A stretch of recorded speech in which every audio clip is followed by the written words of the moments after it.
hello and welcome to the show. We start this week's episode on GTA 5 with Dawn on Monday having a rather peculiar issue. You see, everything seems visually relatively normal down here. However, both the AI car on the other side of the road and, well, the player car have come across some form of force field. The force field has then sprouted floating guns.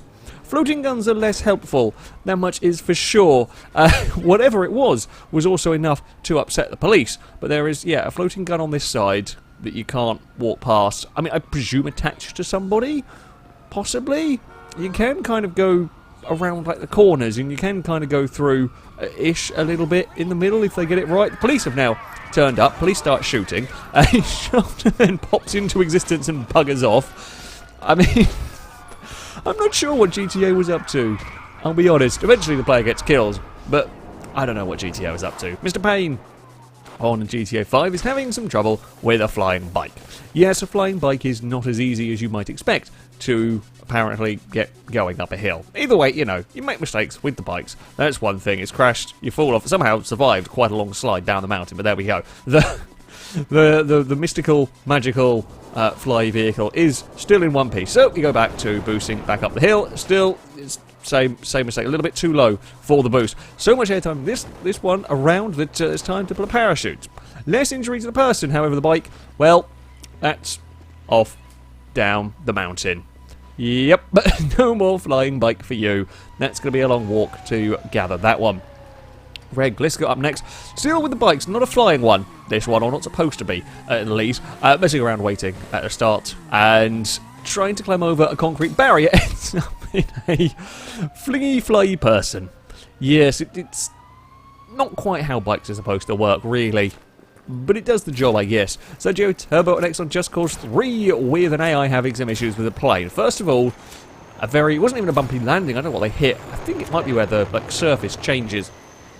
Either way, the jet had a rather iffy landing. Either way, the player has now gone and got a hold of this aircraft. Not the safest of runways, this, I've got to say. If something goes wrong and you need to do a sort of an abort on the landing, you're going to crash into a cliff, which would probably be what you'd want to do, because as the player goes to set out, there's another AI heading back in, and they're determined to land. Air traffic control was not doing a good job there. I think the AI plane did actually get down somehow on the deck without ploughing into the mountain, which is quite impressive.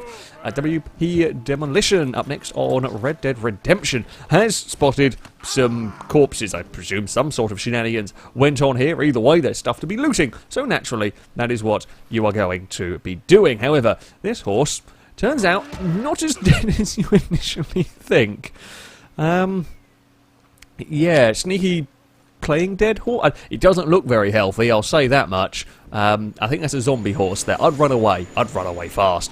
The step forward up next on Driver Parallel Lines is trying to get away from the fuzz. Either way, racing through some alleyways in a sort of classic American car, and everything is going relatively well. A couple of scrapes on the walls, but nothing terrible. However, street furniture. Yes, even in this game, all the way back in Driver Parallel Lines, street furniture, that'll get you as well. Admittedly, street furniture a little bit helped by a car along the way, but, street lamps are dangerous.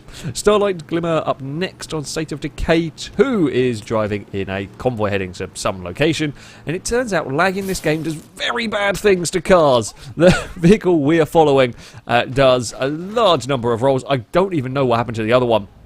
It might have even gone for more, because I see it go a lot higher in the distance. You kind of see it ping off into the distance. That's up into space, doing some rolls. I counted, this lot was 19, I think, around the 19 mark anyway, bro. Even with slowed down, it's very difficult to see what the hell happened. There are some savage rolls on State of Decay. It really is vicious when things go wrong.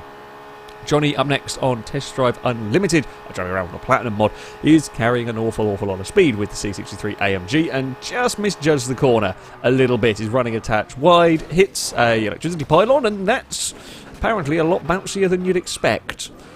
That's a lot bouncier. Would have been funny had it made it all the way to the ocean, but yeah, that's quite the bouncy scenery. As I said, I don't know if that's better or worse. On next to Grid 2. Now, this is one of the overtaking challenges. You've got to try and get past. You get points for overtaking cars. You've got to try and get enough points to complete the challenge. Also, the NSX here is going up against the Ford Raptors. Now, things aren't going amazingly cleanly as of yet, but watching the distance as we head down here. A truck spawns in on its side and then goes for a large number of... Not to be outdone by State of Decay, Grid 2 wanted to have a crack at the rolling, tumbling vehicle.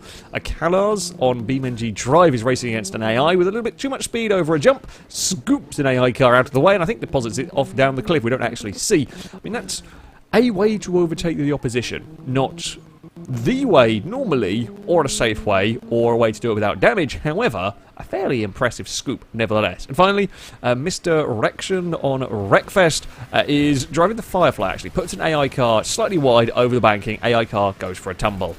Fair enough, it's Wreckfest, you're going to get crashed, you're going to crash into stuff. Everything looks fairly normal. Now, the AI car does then get connected with one of the Bel Air vehicles and ends up in the wall. So it's dropped all the way down to the back. The problem is, the AI car now doesn't really know what it's doing. It initially kind of does a turn around, or kind of spins itself around to go back the right way. Then we're going to go for a reverse shimmy down the track. That's still not the direction you're supposed to be going in, is it? It's not even a very clever direction it's going in regardless. It's kind of just wiggling from side to side. Now, my best assumption with this is being pushed over the banking and somewhere in the sort of pathing. It thinks it's missed a bit of the track that it should have been on, and it's now trying to figure out how to get back around to it, but it can't get back around to the bit that it wants. Now the rest of the pack is coming back. It's now got itself back pointed a little bit better in the right direction, bails into a wall. It seems to want to go to somewhere in the infield. Amazingly, despite the AI shenanigans going on here, the only car that really collects it heavily is the same white and red Bel Air. It then gets going. I thought, oh, maybe it's finally... No. Maybe it was finally heading along with the... But no, it got it turned into the other wall this time around and took the front out. And then we're going back the wrong way again. I feel like some disqualifications are in order. A disqualification is in order, and now it's crashed into a wall again. Keeps going. It does eventually figure itself out, I think, and go back to racing, but I have no idea why it was doing that. Now, there we go. That is going to be it for this week's FailRace episode. As ever, if you have clips you'd like to submit to this series, you can via our forums. There'll be a link in the description. At the very top of the page is the FailRace clip submission section, and there you can find all of the rules and how to submit them. However, that's going to be it from me. Thank you all very much for watching, and until next time, a goodbye.